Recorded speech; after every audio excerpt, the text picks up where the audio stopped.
Hello everyone, I'm of course John Doe, right here in Tokyo, Japan. We're doing another edition of the Ghost Hunters Report. Now I've been following this story for the past several days. If you're not aware of it, a lot of bags of contaminated soil, tree branches, and things like that washed away into a river in Fukushima. Now these bags of contaminated material, were collected from Iwate village.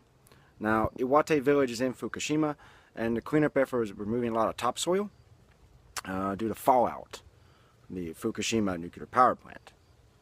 Now, the number kept changing several times as to how many bags actually washed away into the river. But a recent NHK report, of all things, has now got us a more solid number of 395 bags of contaminated material.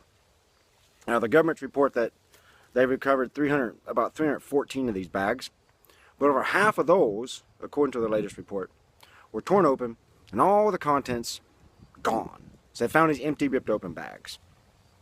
So all that radioactive material flushed right into the river, fully into the ecosystem.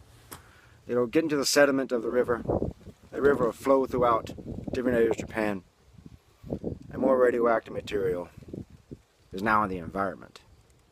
Now, the environmental minister here has said, you know, there's nothing really to worry about here. It's all right. Those were collected recently, see? And the radiation of those was really low. So it won't really have much of an impact. Well, you know, a lot of people would really like to believe that. I'd like to believe that, honestly. But considering there's no figures released from a non-biased source, I mean not from the nuclear industry and not from the government, on the actual radiation levels of this material, you have to wonder how much truth that is. Now, I was looking around, I couldn't find any report from any source on the actual radioactive level of these bags. So we're expected to take the environmental minister's word for it. Now, again, I'd love to do that. A lot of people would. But concerning this whole mess with Fukushima, the government and TEPCO, which are one and the same, if you look it up, you understand what I'm saying, have continuously lied, have to readjust figures, and always higher. It's never what they actually said it was the first time. They've been caught lying, and been caught not telling the truth, been caught withholding information that's vital to the public, vital to the world. So yeah, you know, I put in doubt that this radioactive material is not a big deal. Prove it's not a big deal. You know, it's frustrating here, time and time again here in Japan, that the government will say something related to Fukushima and say, well, you know, take our word for it. But they don't provide any proof to back up the things they say when they say everything's under control, everything's fine.